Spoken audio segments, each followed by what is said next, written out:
तुल्या सुप्रजा रामपूर्वा सन्ध्या प्रवर्तते। उत्तिष्ठ नरशार्दूल कर्तव्यं दैवमाह्निकम्। उत्तिष्ठोत्तिष्ठ गोविन्द उत्तिष्ठ गरुडध्वज। उत्तिष्ठ कमलाकान्त त्रैलोक्यं मङ्गलं कुरु। मातः समस्त जगतां मधुकैटभारे। वक्षो विहारिणि मनोहर दिव्यमूर्ते। श्रीस्वामिनि श्रितजनप्रियदानशीले। श्रीवेङ्कटेश दयिते तव सुप्रभातम्। तव सुप्रभातमरविन्दलोचने। भवतु प्रसन्नमुखचन्द्रमण्डले। विधिशङ्करेन्द्र वनिताभिरर्चिते। वृषशैलनाथ दयिते दयानिधे। आत्र्यादिसप्त ऋषयः समुपास्य सन्ध्याम्। आकाशसिन्धुकमलानि मनोहराणि। आदाय पादयुगमर्चयितुं प्रपन्नाः। शेषाद्रिशेखर विभो तव सुप्रभातम्। पञ्चाननाब्ज भवषण्मुखवासवाद्याः। त्रैविक्रमादिचरितं विबुधास्तुवन्ति। भाषापतिः पठति वासरशुद्धिमारात्। शेषाद्रिशेखर विभो तव सुप्रभातम्। ईषत्प्रफुल्लनरसीरुहनारिकेला। पूगद्रुमादिसुमनोहरपालिकानाम्। आवाति मन्दमनिलः सह दिव्यगन्धैः। शेषाद्रिशेखर विभो तव सुप्रभातम्। उन्मील्य नेत्रयुगमुत्तमपञ्जरस्थाः। पात्रावशिष्टकदलीफलपायसानि। भुक्त्वा सलीलमधकेलिशुकाः पठन्ति। शेषाद्रिशेखर विभो तव सुप्रभातम्। तन्त्री प्रकर्ष मधुरस्वनया विपञ्च्या। गायत्यनन्तचरितं तव नारदोऽपि। भाषा समग्रमसत्कृतचारुरम्यम्। शेषाद्रिशेखर विभो तव सुप्रभातम्। भृङ्गावली च मकरन्दरसानुविद्धझङ्कारगीतनिनदैः सह सेवनाय। निर्यात्युपान्तसरसीकमलोदरेभ्यः।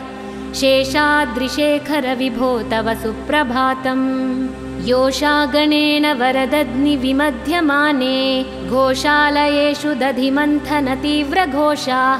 रोषात्कलिं विदधते कुकुभश्च कुम्भाः। शेषाद्रिशेखर विभो तव सुप्रभातम्। पद्मेशमित्रशतपत्रगतालिवर्गाः। हर्तुं श्रियं कुवलयस्य निजाङ्गलक्ष्म्याः। भेरीनिनादमिव बिभ्रति तीव्रनादम्। शेषाद्रिशेखर विभो तव सुप्रभातम्। श्रीमन्नभीष्टवरदाखिललोकबन्धो। श्रीश्रीनिवास जगदेकदयैकसिन्धो। श्रीदेवता गृहभुजान्तरदिव्यमूर्ते। श्रीवेङ्कटाचलपते तव सुप्रभातम्। श्रीस्वामि पुष्करिणिकाप्लवनिर्मलाङ्गाः। श्रेयाधिनो हरविरिञ्चि सनन्दनाद्याः। द्वारे वसन्ति वरनेत्रहतोत्तमाङ्गाः। श्रीवेङ्कटाचलपते तव सुप्रभातम्। श्रीशेषशैलगरुडाचलवेङ्कटाद्रि। नारायणाद्रिवृषभाद्रिवृषाद्रिमुख्याम्। आख्यां त्वदीयवसतेरनिशं वदन्ति। श्रीवेङ्कटाचलपते तव सुप्रभातम्। सेवापराः शिवसुरेश कृशानुधर्मरक्षोऽम्बुनाथ पवमानधनाधिनाथाः। बद्धाञ्जलिप्रविलसन्निजशीर्षदेशाः। श्रीवेङ्कटाचलपते तव सुप्रभातम्। धाटीषु ते विहगराज मृगाधिराजा। नागाधिराज गजराज हयाधिराजाः। स्वस्वाधिकारमहिमाधिकमर्धयन्ते। श्रीवेङ्कटाचलपते तव सुप्रभातम्। सूर्येन्दुभौमबुधवाक्पतिकाव्यशौरिस्वर्भानुकेतुदिविशत्परिषत्प्रधानाः। त्वद्दासदासचरमावधिदासदासाः। श्रीवेङ्कटाचलपते तव सुप्रभातम्। तत्पादधूलिभरितस्फुरितोत्तमाङ्गाः। स्वर्गापवर्गनिरपेक्षनिजान्तरङ्गाः। कल्पागमाकलनयाकुलतां लभन्ते। श्रीवेङ्कटाचलपते तव सुप्रभातम्। त्वद्गोपुराग्रशिखराणि निरीक्षमाणाः। स्वर्गापवर्गपदवीं परमां श्रयन्तः। मर्त्या मनुष्यभुवने मतिमाश्रयन्ते। श्रीवेङ्कटाचलपते तव सुप्रभातम्। श्रीभूमिनायकदयादिगुणामृताब्दे देवादिदेव जगदेकशरण्यमूर्ते श्रीमन्ननन्तगरुडादिभिरर्चिताङ्घ्रे श्रीवेङ्कटाचलपते तव सुप्रभातम्। श्रीपद्मनाभपुरुषोत्तमवासुदेव वैकुण्ठमाधव जनार्दन चक्रपाणे श्रीवत्सचिह्नचरणागतपारिजात श्रीवेङ्कटाचलपते तव सुप्रभातम्। कन्दर्पदर्पहर सुन्दर दिव्यमूर्ते कान्ताकुचाम्बुरुह कुट्मललोलदृष्टे कल्याण निर्मल गुणाकर दिव्यकीर्ते श्रीवेङ्कटाचलपते तव सुप्रभातम्।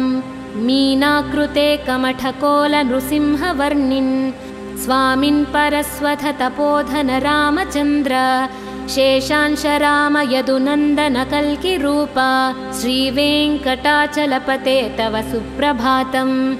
ये लालवङ्गघनसार सुगन्धितीर्थम् दिव्यं वियत्सरितु हेमघटेषु पूर्णम् धृत्वाद्यवैदिकशिखामणयः प्रहृष्टाः तिष्ठन्ति वेङ्कटपते तव सुप्रभातम्।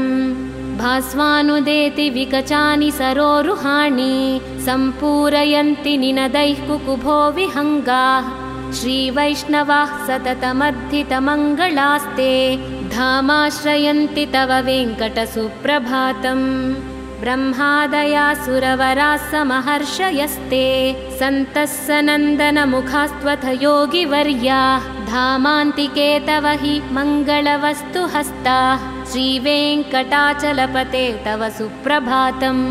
लक्ष्मीनिवास निरवद्य गुणैकसिन्धो संसारसागरसमुत्तरणैकसेतो वेदान्तवेद्य निजवैभव भक्तभोग्य श्रीवेङ्कटाचलपते तव सुप्रभातम्। इत्थं वृषाचलपतेरिह सुप्रभातम्। ये मानवाः प्रतिदिनं पठितुं प्रवृत्ताः तेषां प्रभातसमये स्मृतिरङ्गभाजां प्रज्ञां परार्धसुलभां परमां प्रसूते। कमलाकुचूचुककुङ्कुमतो नियतारुणितातुलनीलतनो कमलायतलोचन लोकपते विजयी भव वेङ्कटशैलपते। स चतुर्मुख षण्मुख पञ्चमुख प्रमुखाखिल दैवतमौलिमने शरणागत वत्सल सारनिधे परिपालय मां वृषशैलपते। अतिवेलतया तव दुर्विषहैरनुवेलकृतैरपराधशतैः भरितं त्वरितं वृषशैलपते परया कृपया परिपाहि हरे। अधिवेङ्कटशैलमुदारमते जनताभिमताधिकदानरतात् परदेवतया कथितान्निगमैः कमलादयितान्न परं कलये। कलवेणुरवावशगोपवधू शतकोटिवृतात् स्मरकोटिसमात् प्रतिपल्लविकाभिमतात् सुखदात् वसुदेवसुतान्न परं कलये। अभिरामगुणाकरदाशरथे जगदेकधनुर्धरधीरमते रघुनायक राम रमेश विभो वरदो भवदेव दयाजलधे। अवनीतनया कमनीयकरं रजनीकरचारुमुखाम्बुरुहम् रजनीचरराजतमोमिहिरं महनीयमहं रघुराममये। सुमुखं सुहृदं सुलभं सुखदं स्वनुजं च सुखाय ममोघसरम् असहाय रघुत्वमहन्यमहं न खदञ्च न कञ्चन जातु भजे। विना वेङ्कटेशं न नाथो न नाथ सदा वेङ्कटेशं स्मरामि स्मरामि। हरे वेङ्कटेश प्रसीद प्रसीद प्रियं वेङ्कटेश प्रयच्छ प्रयच्छ। अहं दूरतस्ते पदाम्भोजयुग्म प्रणामेच्छयागत्य सेवां करोमि। सकृत्सेवया नित्यसेवाफलं त्वं प्रयच्छ प्रयच्छ प्रभो वेङ्कटेश। अज्ञानिना मया दोषा न शेषान् विहितान् हरे क्षमस्वत्वं क्षमस्वत्वं शेषशैलशिखामणे ईशानं जगतोऽस्य वेङ्कटपतेर्विष्णो परां प्रेयसीं तद्वक्षस्थलनित्यवासरसिकां तत्क्षान्तिसंवर्धनीं पद्मालङ्कृतपाणिपल्लवयुगां पद्मासनस्थां श्रियम् वात्सल्यादिगुणोज्ज्वलां भगवतीं वन्दे जगन्मातरम् श्रीमन्कृपाजलनिधे कृतसर्वलोकसर्वज्ञशक्तनतवत्सल सर्वशेषिन् स्वामिन् सुशीलसुलभाश्रितपारिजात श्रीवेङ्कटेशचरणौ शरणं प्रपद्ये आनूपुरार्चितसुजातसुगन्धिपुष्प सौरभ्यसौरभकरौ समसन्निवेशौ सौम्यौ सदानुभवनेऽपि नवानुभाव्यौ श्रीवेङ्कटेशचरणौ शरणं प्रपद्ये सद्यो विकासि समुदित्वरसान्द्ररागा सौरभ्यनिर्भरसरोरुहसाम्यवार्तां सम्यक्षु साहसपदेषु विलेलयन्तौ श्रीवेङ्कटेशचरणौ शरणं प्रपद्ये रेखामयध्वजसुधाकलशातपत्र वज्राङ्कुशाम्बुरः कल्पकशङ्खचक्रैः भव्यैरलङ्कृततलौ परतत्त्वचिह्नैः श्रीवेङ्कटेशचरणौ शरणं प्रपद्ये ताम्रोदरद्युतिपराजितपद्मरागौ बाह्मैर्महोभिरभिभूतमहेन्द्रनीलौ उद्यन्नखांशुभिरुदस्तशशाङ्कवासौ श्रीवेङ्कटेशचरणौ शरणं प्रपद्ये सप्रेमभीतिकमलाकरपल्लवाभ्यां संवाहनेऽपि सपदि क्लममाददानौ कान्ताववाज्मनसगोचरसौ कुमार्यौ श्रीवेङ्कटेशचरणौ शरणं प्रपद्ये लक्ष्मीमही तदनुरूपनिजानुभावा नीलादिदिव्यमहिषीकरपल्लवानाम् आरुण्यसङ्क्रमणतः किल सान्द्ररागौ श्रीवेङ्कटेशचरणौ शरणं प्रपद्ये नित्यानमद्विधिः शिवादिकिरीटकोटि प्रत्युक्तदीप्तनवरत्नमहाप्ररोहैः नीराजनविधिमुदारमुपादधानौ श्रीवेङ्कटेशचरणौ शरणं प्रपद्ये विष्णोपदे परम इत्युदितप्रशंसौ यौ मध्व उत्स इति भोग्यतयाप्युपातौ भूयस्तथेति तव पाणितलौ प्रतिष्ठौ श्रीवेङ्कटेशचरणौ शरणं प्रपद्ये पार्थाय तत्सदृशसारथिना त्वयैव यौ दर्शितौ स्वचरणौ शरणं व्रजेति भूयोऽपि मह्यमिह तौ करदर्शितौ ते श्रीवेङ्कटेशचरणौ शरणं प्रपद्ये मुन्मूर्ध्निकालियफने विकटाटवीषु श्रीवेङ्कटाद्रिशिखरे सिरिसि श्रुतीनां चित्तेऽप्यनन्यमनसां सममाहितौ ते श्रीवेङ्कटेशचरणौ शरणं प्रपद्ये आवलूनहृष्यदवनीतलकीर्णपुष्पौ श्रीवेङ्कटाद्रिशिखराभरणायमानौ आनन्दिताखिलमनोनयनौ तवैतौ श्रीवेङ्कटेशचरणौ शरणं प्रपद्ये प्रायः प्रसन्नजनता प्रथमावगाह्यौ मातुः स्तनाविव शिशोरमृतायमानौ प्राप्तौ परस्परतुलामतुलान्तरौ ते श्रीवेङ्कटेशचरणौ शरणं प्रपद्ये सत्त्वोत्तरैः सततसेव्यपदाम्बुजेन संसारतारकदयार्तृदृगञ्चलेन साम्योपयन्तृमुनिना मम दर्शितौ ते श्रीवेङ्कटेशचरणौ शरणं प्रपद्ये श्रीशश्रिया घटिकया त्वदुपाय भावे प्राप्ये त्वयि स्वयमुपेयतया स्फुरन्त्या नित्याश्रिताय निरवध्य गुणाय तुभ्यं स्यां किङ्करो वृषगिरीश न जातु मह्यम् श्रियः कान्ताय कल्याणनिधये निधयेऽर्धिनां श्रीवेङ्कटनिवासाय श्रीनिवासाय मङ्गलम् लक्ष्मी सविभ्रमालोकसभ्रूविभ्रमचक्षुषे चक्षुषे सर्वलोकानां वेङ्कटेशाय मङ्गलम्। श्रीवेङ्कटाद्रिशृङ्गाग्रमङ्गलाभरणाङ्घ्रये मङ्गलानां निवासाय श्रीनिवासाय मङ्गलम्। सर्वावयवसौन्दर्यसम्पदे सर्वचेतसां सदा सम्मोहनायास्तु वेङ्कटेशाय मङ्गलम्। नित्याय निरवध्याय सत्यानन्दचिदात्मने सर्वान्तरात्मने श्रीमद्वेङ्कटेशाय मङ्गलम्। स्वतः सर्वविदे सर्वशक्तये सर्वशेषिणे सुलभाय सुशीलाय वेङ्कटेशाय मङ्गलम्। परस्मै ब्रह्मणे पूर्णकामाय परमात्मने प्रयुञ्जे परतत्त्वाय वेङ्कटेशाय मङ्गलम्। कालतत्त्वविश्रान्तमात्मनामनुपश्यताम् अतृप्त्यमृतरूपाय वेङ्कटेशाय मङ्गलम्। प्रायः स्वचरणौ पुंसां शरण्यत्वेन पाणिना कृपया दृश्यते श्रीमद्वेङ्कटेशाय मङ्गलम्। दयामृततरङ्गिण्या स्तरङ्गैरिव शीतलै आपाङ्गैः सिञ्चते विश्वं वेङ्कटेशाय मङ्गलम्।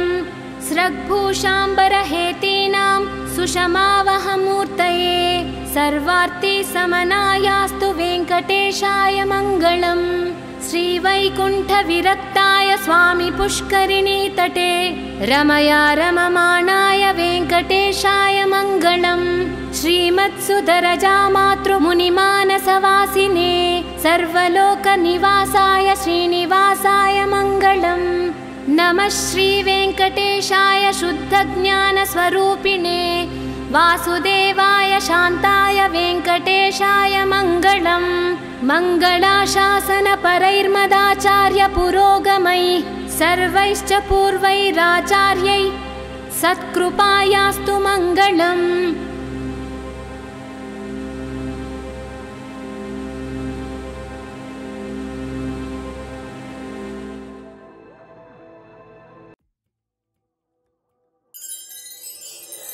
कौसल्या सुप्रजा रामपूर्वा सन्ध्या प्रवर्तते।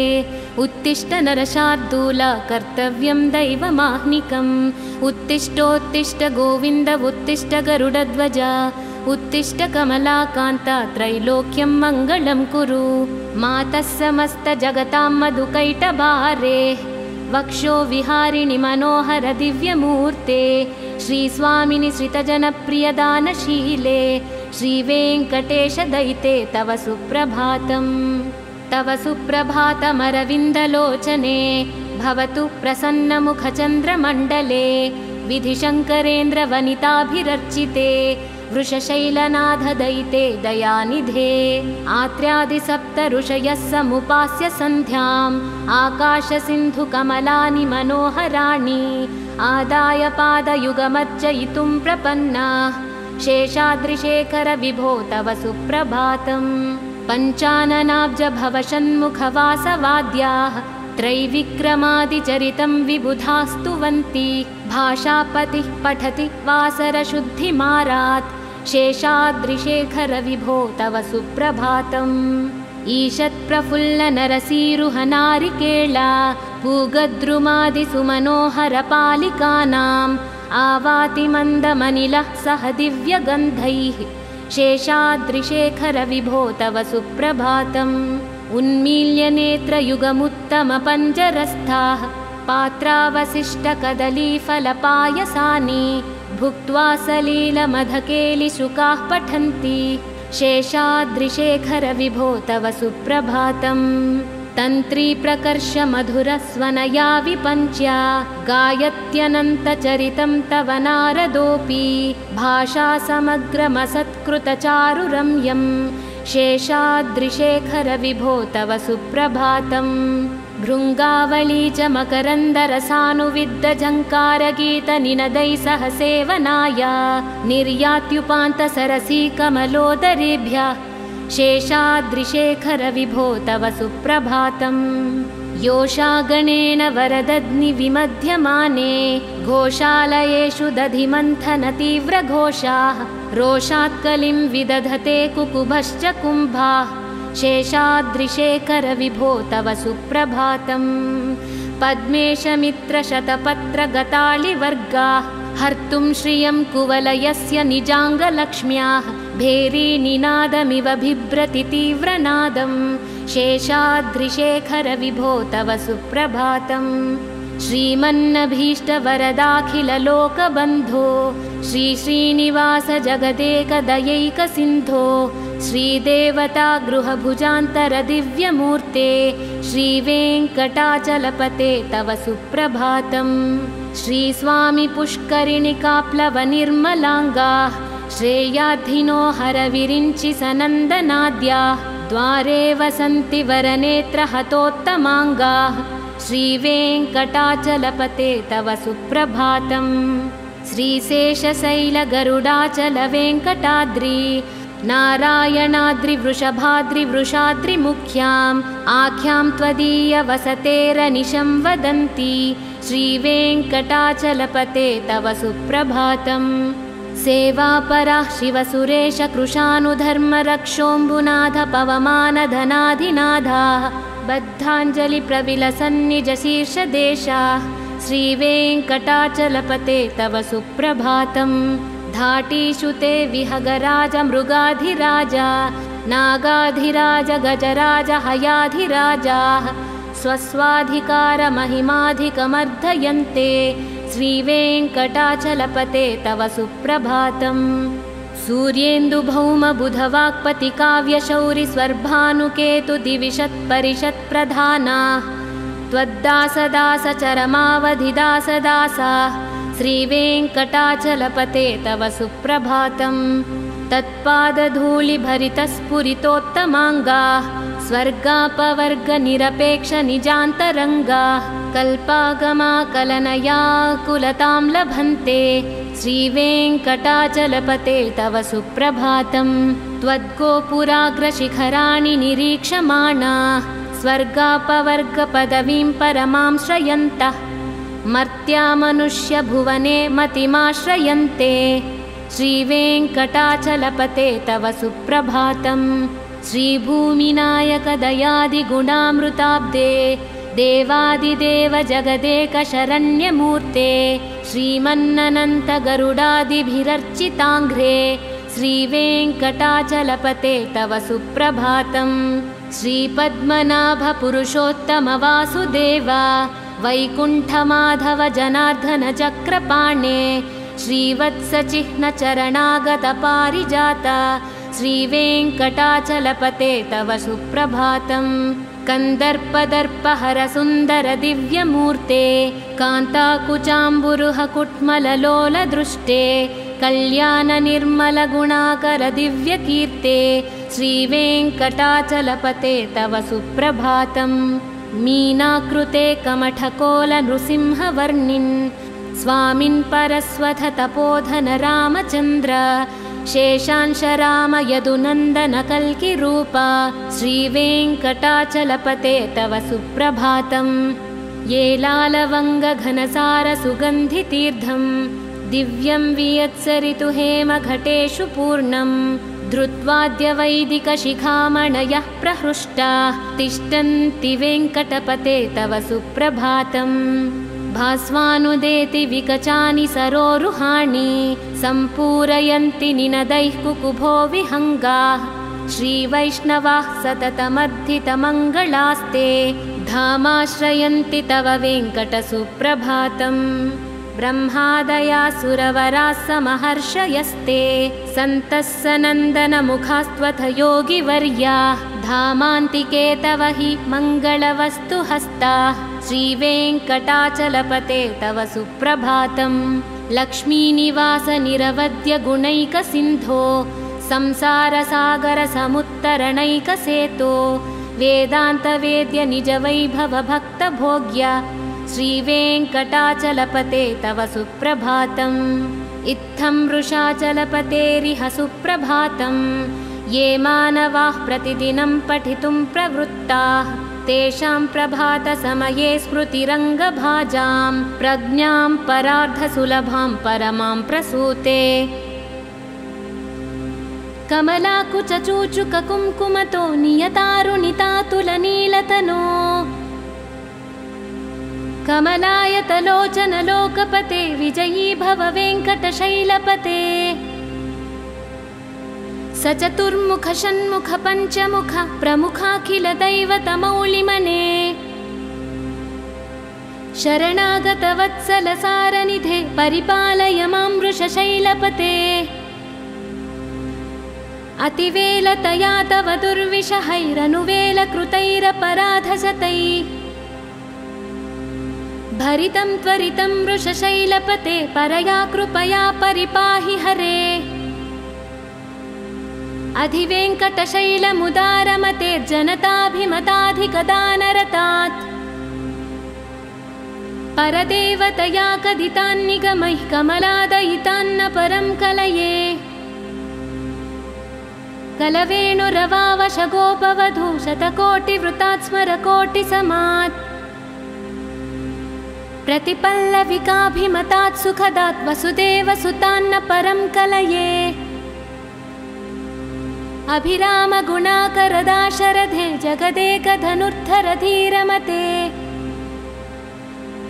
रघुनायक राम रमेश विभो वरदो भवदेव दयाजलधे अवनीतनया कमनीयकरं रजनीकरचारुमुखाम्बुरुहम् रजनीचरराजतमोमिहिरं महनीयमहं रघुराममये सुमुखं सुहृदं सुलभं सुखदं स्वनुजं च सुखाय ममोघशरम् असहाय रघुत्वमहन्यमहं न खदञ्च न कञ्चन जातु भजे विना वेङ्कटेशं न नाथो न नाथ सदा वेङ्कटेशं स्मरामि स्मरामि हरे वेङ्कटेश प्रसीद प्रसीद प्रियं वेङ्कटेश प्रयच्छ प्रयच्छ अहं दूरतस्ते पदाम्भोजयुग्म प्रणामेच्छयागत्य सेवां करोमि सकृत्सेवया नित्यसेवाफलं त्वं प्रयच्छ प्रयच्छ प्रभो वेङ्कटेश अज्ञानिना मया दोषा न शेषान् विहितान् हरे क्षमस्वत्वं क्षमस्वत्वं शेषशैलशिखामणे ईशानं जगतोऽस्य वेङ्कटपतेर्विष्णो परां प्रेयसीं तद्वक्षस्थलनित्यवासरसिकां तत्क्षान्तिसंवर्धनीं पद्मालङ्कृतपाणिपल्लवयुगां पद्मासनस्थां श्रियं वात्सल्यादिगुणोज्ज्वलां भगवतीं वन्दे जगन्मातरम् श्रीमन्कृपाजलनिधे कृतसर्वलोकसर्वज्ञशक्तनतवत्सल सर्वशेषिन् स्वामिन् सुशीलसुलभाश्रितपारिजात श्रीवेङ्कटेश चरणौ शरणं प्रपद्ये आनूपुरार्चितसुजात सुगन्धिपुष्प सौरभ्य सौरभकरौ समसन्निवेशौ सौम्यौ सदानुभवनेऽपि नवानुभाव्यौ श्रीवेङ्कटेश चरणौ शरणं प्रपद्ये सद्यो विकासि समुदित्वरसान्द्ररागा सौरभ्य निर्भर सरोरुह साम्यवार्तां सम्यक्षु साहसपदेषु विलेलयन्तौ श्रीवेङ्कटेश चरणौ शरणं प्रपद्ये रेखामयध्वज सुधाकलशातपत्र वज्राङ्कुशाम्बुरः कल्पकशङ्खचक्रैः भव्यैरलङ्कृततलौ परतत्त्वचिह्नैः श्रीवेङ्कटेश चरणौ शरणं प्रपद्ये ताम्रोदरद्युतिपराजितपद्मरागौ बाह्मैर्महोभिरभिभूतमहेन्द्रनीलौ उद्यन्नखांशुभिरुदस्तशशाङ्कवासौ श्रीवेङ्कटेश चरणौ शरणं प्रपद्ये सप्रेमभीतिकमलाकरपल्लवाभ्यां संवाहनेऽपि सपदि क्लममाददानौ कान्ताववाज्मनसगोचरसौ कुमार्यौ श्रीवेङ्कटेश चरणौ शरणं प्रपद्ये लक्ष्मीमही तदनुरूपनिजानुभावा नीलादिदिव्यमहिषीकरपल्लवानाम् आरुण्यसङ्क्रमणतः किल सान्द्ररागौ श्रीवेङ्कटेशचरणौ शरणं प्रपद्ये। नित्यानमद्विधि शिवादिकिरीटकोटि प्रत्युक्तदीप्तनवरत्नमहाप्ररोहैः नीराजनविधिमुदारमुपादधानौ श्रीवेङ्कटेशचरणौ शरणं प्रपद्ये। विष्णोपदे परम इत्युदितप्रशंसौ यौ मध्व उत्स इति भोग्यतयाप्युपातौ भूयस्तथेति तव पाणितलौ प्रतिष्ठौ श्रीवेङ्कटेशचरणौ शरणं प्रपद्ये। पार्थाय तत्सदृशसारथिना त्वयैव यौ दर्शितौ स्वचरणौ शरणं व्रजेति भूयोऽपि मह्यमिहतौ करदर्शितौ ते श्रीवेङ्कटेशचरणौ शरणं प्रपद्ये। मुन्मूर्ध्निकालियफने विकटाटवीषु श्रीवेङ्कटाद्रिशिखरे शिरसि श्रुतीनां चित्तेऽप्यनन्यमनसां सममाहितौ ते श्रीवेङ्कटेशचरणौ शरणं प्रपद्ये। आवलोनहृष्यदवनीतलकीर्णपुष्पौ श्रीवेङ्कटाद्रिशिखराभरणायमानौ आनन्दिताखिलमनोनयनौ तवैतौ श्रीवेङ्कटेशचरणौ शरणं प्रपद्ये। प्रायः प्रसन्नजनता प्रथमावगाह्यौ मातुः स्तनाविव शिशोरमृतायमानौ प्राप्तौ परस्परतुलामतुलान्तरौ ते श्रीवेङ्कटेशचरणौ शरणं प्रपद्ये। सत्त्वोत्तरैः सततसेव्यपदाम्बुजेन संसारतारकदयार्तृदृगञ्चलेन साम्योपयन्तृमुनिना मम दर्शितौ ते श्रीवेङ्कटेशचरणौ शरणं प्रपद्ये। श्रीशश्रिया घटिकया त्वदुपाय भावे प्राप्ये त्वयि स्वयमुपेयतया स्फुरन्त्या नित्याश्रिताय निरवध्य गुणाय तुभ्यं स्यां किङ्करो वृषगिरीश न जातु मह्यम्। श्रियः कान्ताय कल्याणनिधये निधयेऽर्थिनां श्रीवेङ्कटनिवासाय श्रीनिवासाय मङ्गलम्। लक्ष्मी सविभ्रमालोकसभ्रूविभ्रमचक्षुषे चक्षुषे सर्वलोकानां वेङ्कटेशाय मङ्गलम्। श्रीवेङ्कटाद्रिशृङ्गाग्रमङ्गलाभरणाङ्घ्रये मङ्गलानां निवासाय श्रीनिवासाय मङ्गलम्। सर्वावयवसौन्दर्यसम्पदे सर्वचेतसां सदा सम्मोहनायास्तु वेङ्कटेशाय मङ्गलम्। नित्याय निरवध्याय सत्यानन्दचिदात्मने सर्वान्तरात्मने श्रीमद्वेङ्कटेशाय मङ्गलम्। स्वतः सर्वविदे सर्वशक्तये सर्वशेषिणे सुलभाय सुशीलाय वेङ्कटेशाय मङ्गलम्। परस्मै ब्रह्मणे पूर्णकामाय परमात्मने प्रयुञ्जे परतत्त्वाय वेङ्कटेशाय मङ्गलम्। कालतत्त्वविश्रान्तमात्मनामनुपश्यताम् अतृप्त्यमृतरूपाय वेङ्कटेशाय मङ्गलम्। प्रायः स्वचरणौ पुंसां शरण्यत्वेन पाणिना कृपया दृश्यते श्रीमद्वेङ्कटेशाय मङ्गलम्। दयामृततरङ्गिण्या स्तरङ्गैरिव शीतलै आपाङ्गैः सिञ्चते विश्वं वेङ्कटेशाय मङ्गलम्। स्रग्भूषाम्बरहेतीनां सुषमावहमूर्तये सर्वार्तिसमनायास्तु वेङ्कटेशाय मङ्गलम्। श्रीवैकुण्ठविरक्ताय स्वामी पुष्करिणीतटे रमया रममाणाय वेङ्कटेशाय मङ्गलम्। श्रीमत्सुदरजामातृमुनिमानसवासिने सर्वलोकनिवासाय श्रीनिवासाय मङ्गलम्। नमः श्रीवेङ्कटेशाय शुद्धज्ञानस्वरूपिणे वासुदेवाय शान्ताय वेङ्कटेशाय मङ्गलम्। मङ्गलाशासनपरैर्मदाचार्यपुरोगमैः सर्वैश्च पूर्वैराचार्यैः सत्कृपायास्तु मङ्गलम्।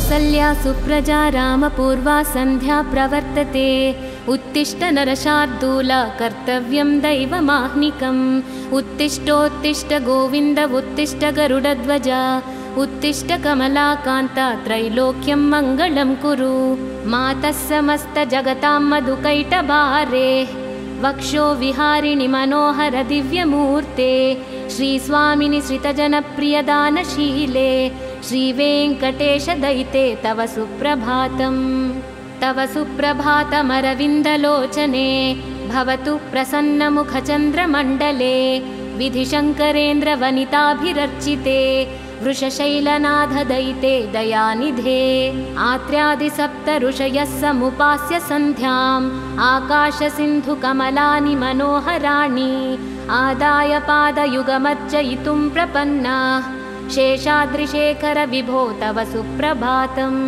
पञ्चाननाब्ज भवषण्मुखवासवाद्याः त्रैविक्रमादिचरितं विबुधास्तुवन्ति भाषापतिः पठति वासरशुद्धिमारात् शेषाद्रिशेखर विभो तव सुप्रभातम् ईषत्प्रफुल्लनरसीरुहनारिकेला पूगद्रुमादिसुमनोहरपालिकानाम् आवाति मन्दमनिलः सह दिव्यगन्धैः शेषाद्रिशेखर विभो तव सुप्रभातम् उन्मील्यनेत्रयुगमुत्तमपञ्जरस्थाः पात्रावशिष्टकदलीफलपायसानि भुक्त्वा सलीलमधकेलिशुकाः पठन्ति शेषाद्रिशेखर विभो तव सुप्रभातम् तन्त्री प्रकर्ष मधुरस्वनया विपञ्च्या गायत्यनन्तचरितं तव नारदोऽपि भाषा समग्रमसत्कृतचारुरम्यम् शेषाद्रिशेखर विभो तव सुप्रभातम् भृङ्गावली च मकरन्दरसानुविद्धझङ्कारगीतनिनदैः सह सेवनाय निर्यात्युपान्तसरसी कमलोदरेभ्यः शेषाद्रिशेखर विभो तव सुप्रभातम् योषागणेन वरदग्निविमध्यमाने घोषालयेषु दधिमन्थनतीव्रघोषाः रोषात्कलिं विदधते कुकुभश्च कुम्भाः शेषाद्रिशेखर विभो तव सुप्रभातम् पद्मेशमित्रशतपत्रगतालिवर्गाः हर्तुं श्रियं कुवलयस्य निजाङ्गलक्ष्म्याः भेरीनिनादमिव बिभ्रति तीव्रनादम् शेषाद्रिशेखर विभो तव सुप्रभातम् श्रीमन्नभीष्टवरदाखिललोकबन्धो श्रीश्रीनिवास जगदेकदयैकसिन्धो श्रीदेवता गृहभुजान्तर दिव्यमूर्ते श्रीवेङ्कटाचलपते तव सुप्रभातम् श्रीस्वामि पुष्करिणिकाप्लवनिर्मलाङ्गाः श्रेयाधिनो हरविरिञ्चि सनन्दनाद्याः द्वारे वसन्ति वरनेत्रहतोत्तमाङ्गाः श्रीवेङ्कटाचलपते तव सुप्रभातम् श्रीशेषशैलगरुडाचलवेङ्कटाद्रि नारायणाद्रिवृषभाद्रिवृषाद्रिमुख्याम् आख्यां त्वदीयवसतेरनिशं वदन्ति श्रीवेङ्कटाचलपते तव सुप्रभातम् सेवापराः शिवसुरेश कृशानुधर्मरक्षोऽम्बुनाथ पवमानधनाधिनाथाः बद्धाञ्जलिप्रविलसन्निजशीर्षदेशाः श्रीवेङ्कटाचलपते तव सुप्रभातम् धाटीषु ते विहगराज मृगाधिराजा नागाधिराज गजराज हयाधिराजाः स्वस्वाधिकारमहिमाधिकमर्धयन्ते श्रीवेङ्कटाचलपते तव सुप्रभातम् सूर्येन्दुभौमबुधवाक्पतिकाव्यशौरिस्वर्भानुकेतुदिविशत्परिषत्प्रधानाः त्वद्दासदासचरमावधिदासदासाः श्रीवेङ्कटाचलपते तव सुप्रभातम् तत्पादधूलिभरितस्फुरितोत्तमाङ्गाः स्वर्गापवर्गनिरपेक्षनिजान्तरङ्गाः कल्पागमाकलनयाकुलतां लभन्ते श्रीवेङ्कटाचलपते तव सुप्रभातम् त्वद्गोपुराग्रशिखराणि निरीक्षमाणाः स्वर्गापवर्गपदवीं परमां श्रयन्तः मर्त्या मनुष्यभुवने मतिमाश्रयन्ते श्रीवेङ्कटाचलपते तव सुप्रभातम्। श्रीभूमिनायकदयादिगुणामृताब्दे देवादिदेव जगदेकशरण्यमूर्ते श्रीमन्ननन्तगरुडादिभिरर्चिताङ्घ्रे श्रीवेङ्कटाचलपते तव सुप्रभातम्। श्रीपद्मनाभपुरुषोत्तमवासुदेव वैकुण्ठमाधव जनार्दन चक्रपाणे श्रीवत्सचिह्नचरणागतपारिजात श्रीवेङ्कटाचलपते तव सुप्रभातम्। कन्दर्पदर्पहरसुन्दर दिव्यमूर्ते कान्ताकुचाम्बुरुह कुट्मललोलदृष्टे कल्याणनिर्मलगुणाकर दिव्यकीर्ते श्रीवेङ्कटाचलपते तव सुप्रभातम्। मीनाकृते कमठकोलनृसिंहवर्णिन् स्वामिन् परस्वथ तपोधन रामचन्द्र शेषांशराम यदुनन्दन कल्किरूप श्रीवेङ्कटाचलपते तव सुप्रभातम्। ये लालवङ्गघनसारसुगन्धितीर्थं दिव्यं वियत्सरितु हेमघटेषु पूर्णं धृत्वाद्यवैदिकशिखामणयः प्रहृष्टाः तिष्ठन्ति वेङ्कटपते तव सुप्रभातम्। भास्वानुदेति विकचानि सरोरुहाणि सम्पूरयन्ति निनदैः कुकुभो विहङ्गाः श्रीवैष्णवाः सततमर्धितमङ्गलास्ते धामाश्रयन्ति तव वेङ्कटसुप्रभातम्। ब्रह्मादयासुरवराः समहर्षयस्ते सन्तः सनन्दनमुखास्त्वथ योगिवर्याः धामान्तिके तव हि मङ्गलवस्तुहस्ताः श्रीवेङ्कटाचलपते तव सुप्रभातम्। लक्ष्मीनिवासनिरवद्यगुणैकसिन्धो संसारसागरसमुत्तरणैकसेतो वेदान्तवेद्य निजवैभवभक्तभोग्य श्रीवेङ्कटाचलपते तव सुप्रभातम्। इत्थं वृषाचलपतेरिह सुप्रभातम्। ये मानवाः प्रतिदिनं पठितुं प्रवृत्ताः तेषां प्रभातसमये स्मृतिरङ्गभाजां प्रज्ञां परार्धसुलभां परमां प्रसूते। कमलाकुचूचुककुङ्कुमतो नियतारुणितातुलनीलतनो कमलायतलोचनलोकपते विजयी भव वेङ्कटशैलपते। स चतुर्मुख षण्मुख पञ्चमुख प्रमुखाखिलदैवतमौलिमने शरणागतवत्सलसारनिधे परिपालय मां वृषशैलपते। अतिवेलतया तव दुर्विषहैरनुवेलकृतैरपराधशतैः भरितं त्वरितं वृषशैलपते परया कृपया परिपाहि हरे।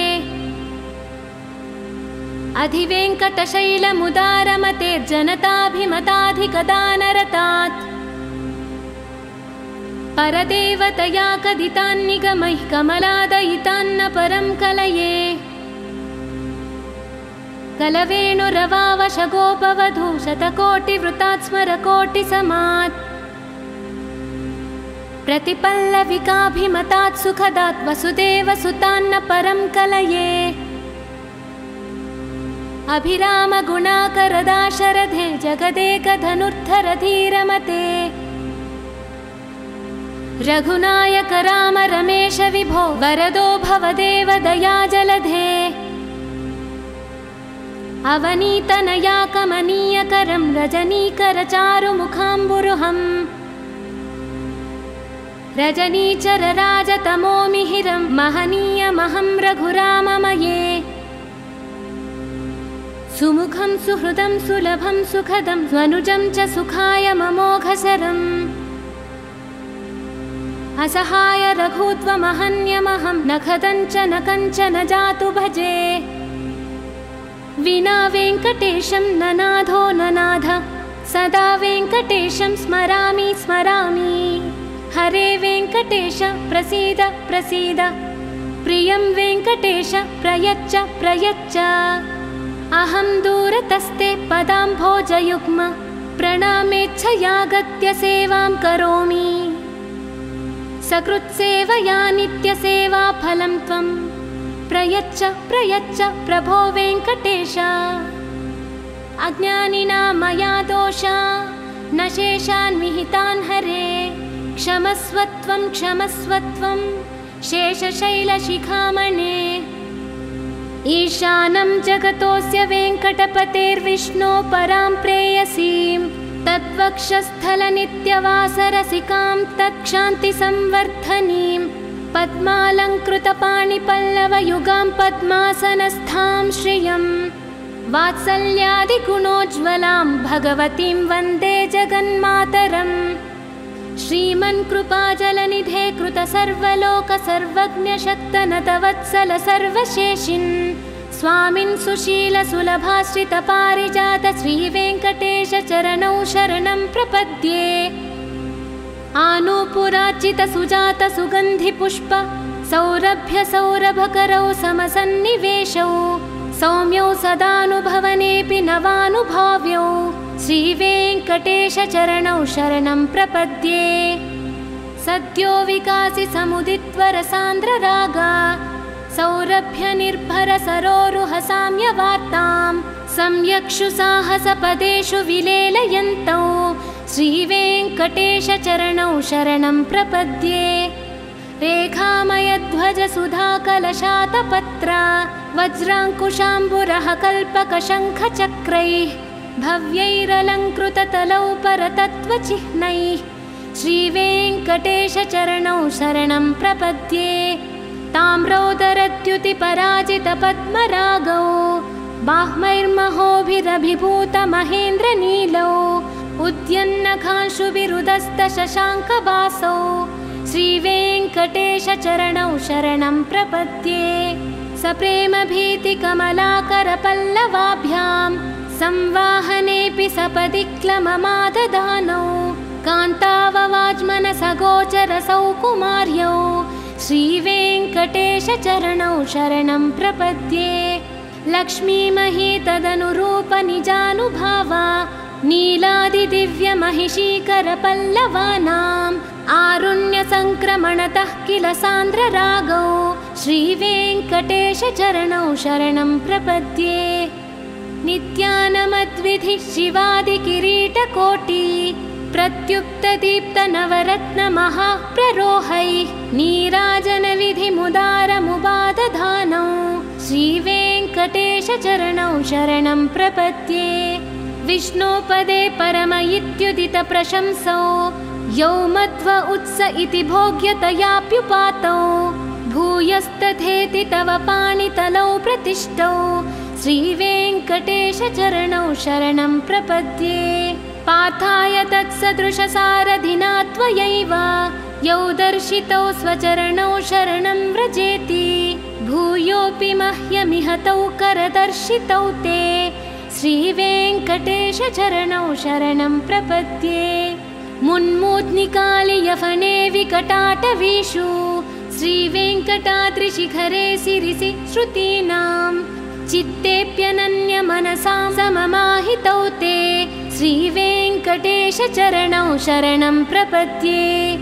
आवलूनहृष्यदवनीतलकीर्णपुष्पौ श्रीवेङ्कटाद्रिशिखराभरणायमानौ आनन्दिताखिलमनोनयनौ तवैतौ श्रीवेङ्कटेशचरणौ शरणं प्रपद्ये। प्रायः प्रसन्नजनता प्रथमावगाह्यौ मातुः स्तनाविव शिशोरमृतायमानौ प्राप्तौ परस्परतुलामतुलान्तरौ ते श्रीवेङ्कटेशचरणौ शरणं प्रपद्ये। सत्त्वोत्तरैः सततसेव्यपदाम्बुजेन संसारतारकदयार्तृदृगञ्चलेन साम्योपयन्तृमुनिना मम दर्शितौ ते श्रीवेङ्कटेशचरणौ शरणं प्रपद्ये। श्रीशश्रिया घटिकया त्वदुपाय भावे प्राप्ये त्वयि स्वयमुपेयतया स्फुरन्त्या नित्याश्रिताय निरवध्य गुणाय तुभ्यं स्यां किङ्करो वृषगिरीश न जातु मह्यम्। श्रियः कान्ताय कल्याणनिधये निधयेऽर्धिनां श्रीवेङ्कटनिवासाय श्रीनिवासाय मङ्गलम्। लक्ष्मी सविभ्रमालोकसभ्रू विभ्रमचक्षुषे चक्षुषे सर्वलोकानां वेङ्कटेशाय मङ्गलम् श्रीवेङ्कटाद्रिशृङ्गाग्रमङ्गलाभरणाङ्घ्रये मङ्गलानां निवासाय श्रीनिवासाय मङ्गलम् सर्वावयवसौन्दर्यसम्पदे सर्वचेतसां सदा सम्मोहनायास्तु वेङ्कटेशाय मङ्गलम् नित्याय निरवध्याय सत्यानन्दचिदात्मने सर्वान्तरात्मने श्रीमद्वेङ्कटेशाय मङ्गलम् स्वतः सर्वविदे सर्वशक्तये सर्वशेषिणे सुलभाय सुशीलाय वेङ्कटेशाय मङ्गलम् परस्मै ब्रह्मणे पूर्णकामाय परमात्मने प्रयुञ्जे परतत्त्वाय वेङ्कटेशाय मङ्गलम्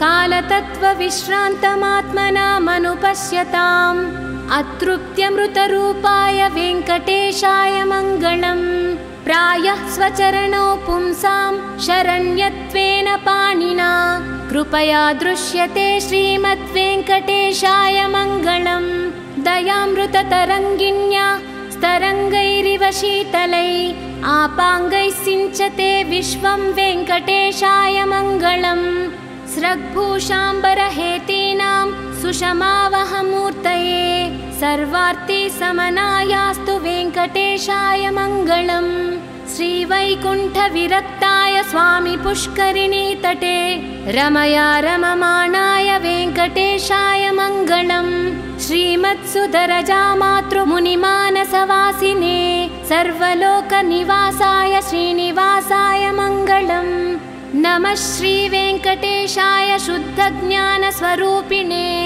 वासुदेवाय शान्ताय वेङ्कटेशाय मङ्गलम् मङ्गलाशासनपरैर्मदाचार्य पुरोगमैः सर्वैश्च पूर्वैराचार्यैः सत्कृपायास्तु मङ्गलम्।